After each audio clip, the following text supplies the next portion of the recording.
पापड़ खिया के झापड़ मरल ए नंदी के भैया। पापड़ खिया के झापड़ मरल ए नंदी के भैया।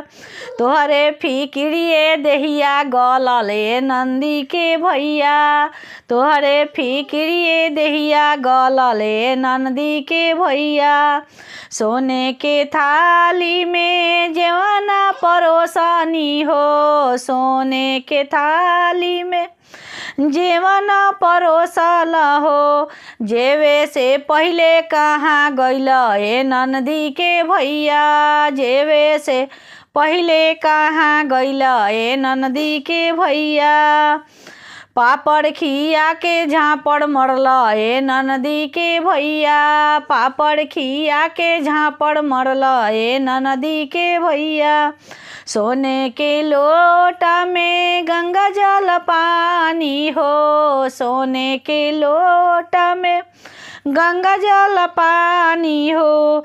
पिए से पहले कहाँ गइल ए नंदी के भैया। पिए से पहले कहाँ गइल ए नंदी के भैया। पापड़ खिया के झापड़ मरल ए नंदी के भैया। पापड़ खिया के झापड़ मरल ए नंदी के भैया। लौंग इलायची के बिड़वा लगवनी हो। लौंग इलायची के बिड़वा लगवनी हो। खाए से पहले कहाँ गइल ए नंदी के भैया। खाए से पहले कहाँ गइल ए नंदी के भैया। पापड़ खिया के झापड़ मरल ए नंदी के भैया। पापड़ खिया के झापड़ मरल ए नंदी के भैया।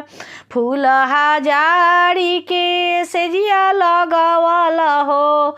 फूल हजारी के सेजिया लगवल हो। सोवे से पहले कहाँ गइल ए नंदी के भैया। सोवे से पहले कहाँ गइल ए नंदी के भैया। पापड़ खिया के झापड़ मरल ए नंदी के भैया।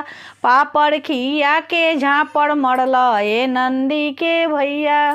धन्यवाद।